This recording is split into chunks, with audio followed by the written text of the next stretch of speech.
Welcome back to my kitchen. Tonight I'm going to be making a super easy dinner, so I thought I would show you what I'm making. I'm going to be making some sheet pan fajitas, and I'm going to cook it all on my nice bar pan here.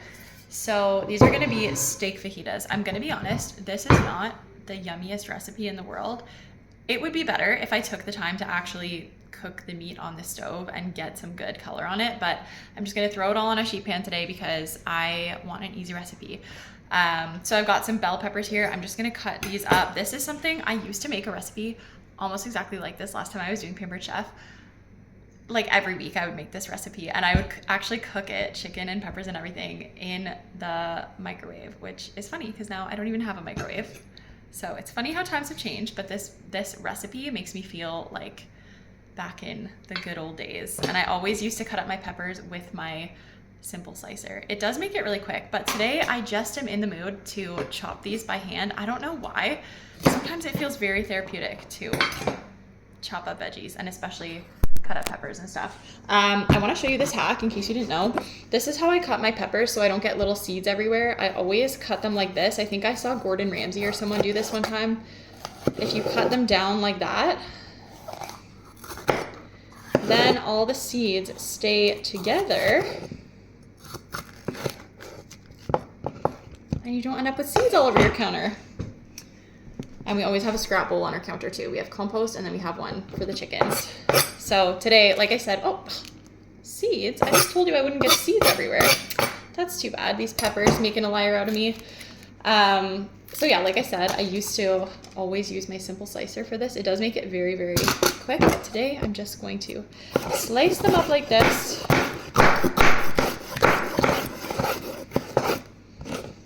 Fairly thin, and then throw them over on my bar pan.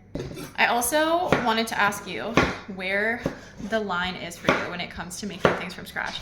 I feel like lately I've been intensely trying to do everything absolutely fully from scratch, and that is how I really like to eat. But sometimes using something pre-made is the difference between cooking at home and getting fed up and phoning for takeout. Or phoning, do any of us phone for takeout anymore? Ordering on an app? I don't know. Honestly, we don't buy takeout that much because it is really important to me. I think especially since I'm a stay-at-home mom, it's one of the ways that we save a lot of money is by cooking from scratch instead of getting a lot of takeout and pre-made stuff. But as an example, today I bought tortillas and I'm really sad about it because I love to make them from scratch, but today is one of those days I don't have time to make my tortillas. And then, so basically what I'm doing, I don't know if I finished telling you, so these are sheet pan fajitas, so I'm cutting up the rest of my peppers here, throwing them all on a tray, and then I also have some onions here that are already cut up, and those were just from earlier this week. We used them as burger toppings. And then I am gonna put some chipotle, what is this? Some chipotle seasoning on there. This is another thing. I love to make seasoning mixes and stuff like that from scratch, but that's not something I usually take the time to do. And then I'm gonna roast up in the oven my veggies with my beef. I have some stewing beef here. I don't even know if this is the right cut of beef to use for this, but I tried it on the weekend and it was pretty good. It was pretty tender. So I put some just like chipotle and stuff on there a couple days ago so this could kind of marinate and soak in the flavors. I think that's gonna make a big difference too. So I'm gonna roast this all up and then it's gonna be basically easy oven fajitas. I'm gonna serve them on some pre-made tortillas, probably just with some avocado, because another area that I find I can go a little bit overboard and tire myself out is by trying to prepare every single topping to go on stuff like this. So tonight we're just gonna keep it simple. I have some avocados already, so those are gonna go on here. I think I'm gonna add some of this. This is the Pampered Chef French onion dip. They also have a guacamole mix that I have not tried yet, but I really want to. But this one, I put it on some avocado toast a little while ago and it was really, really good with the avocado. So I'll probably mix it up in a bowl kind of like guacamole and just add a little bit of this and then put a little bit of avocado on our wraps and then some of these some of this fajita mix when it's all toasted up. So I've got all my veggies there. I added my chipotle. I won't make you watch through all of this because it might take me a while, but I have just stewing beef here. So I'm gonna slice it a bit more into thinner strips. And then I'm also gonna add some garlic, and I'm sad to admit I am very much in a minced garlic stage of life. I have my nice garlic press in my drawer behind me. I'm not even gonna pull it out because this is what I do in real life right now. Yes, fresh tastes way better, but again, there's a line somewhere between what is realistic. And honestly, this is how I put garlic on.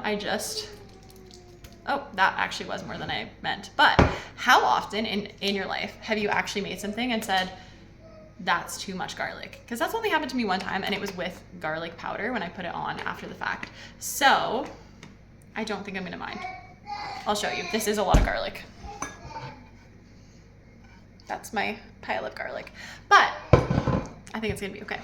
I will try to remember, so I'm gonna finish cutting this all up into thin strips. I'll try to remember to get a clip of this when it comes out of the oven and when we assemble it on our little fajita taco situation so that I can show you how it turned out. But this is a really nice, easy dinner for this week. Okay, I've got my cooked fajita veggies and meat here. I'm gonna show you how I'm gonna assemble this on my wrap. So, got a wrap laid out here, and like I said, I'm just gonna do these and a little bit of avocado. So I always add a little bit of salt before I put it on there. Then I'm just using a fork. Pampered Chef actually has an avocado tool. I haven't looked into that very much. I think it has a special part to get the pit out and stuff like that. But anyways, I'm just using a fork today. Spreading my avocado on here. I guess I should be showing you what I'm doing. Just a thin layer. And then, like I said, I'm gonna try this on here. It's French onion dip seasoning. That's probably plenty. And then I'm going in with my tongs. These are Pampered Chef tongs, but the silicone got a hole in it, so my husband just took it off, and then now they're like this. I just got a new pair though. I'm very happy about that. To have a nice proper new pair. Okay, now I'm gonna throw lots of veggies on there, lots of meat. The kids are just outside playing. I haven't called them in for dinner yet because I figured I would show this to you first and then get the other half in the oven. Okay, let's see how I can wrap this. One thing, I used to go to Freshie a lot when I lived in Peterborough, and I always used to watch how they wrapped it because it's just so impressive the way they do it. I don't think I have their skills. I also don't want to fold it on both sides. You know what I mean? I just want the bottom folded up, and then I'm gonna try to roll it. That went pretty well. Ooh, what I should have done is made a chipotle mayo to go on this. That would actually be really good. But I don't have that for now. It's just like this. I want to try a bite. It might be very hot though. Let's see.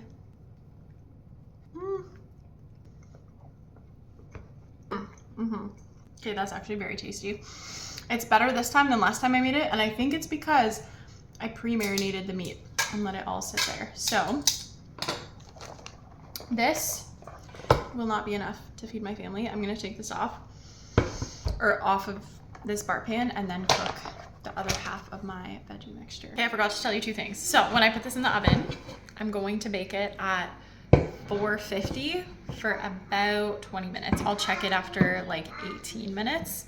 So I will put the link here to shop if you want to grab any of the products that I showed here today or mentioned and didn't use. I don't know why I'm doing that. I should be showing you my simple slicer and my garlic press, but for some reason I'm just on a different page in my brain today, okay? So I will put the link here for you to shop. And that's all. Have a good rest of your day.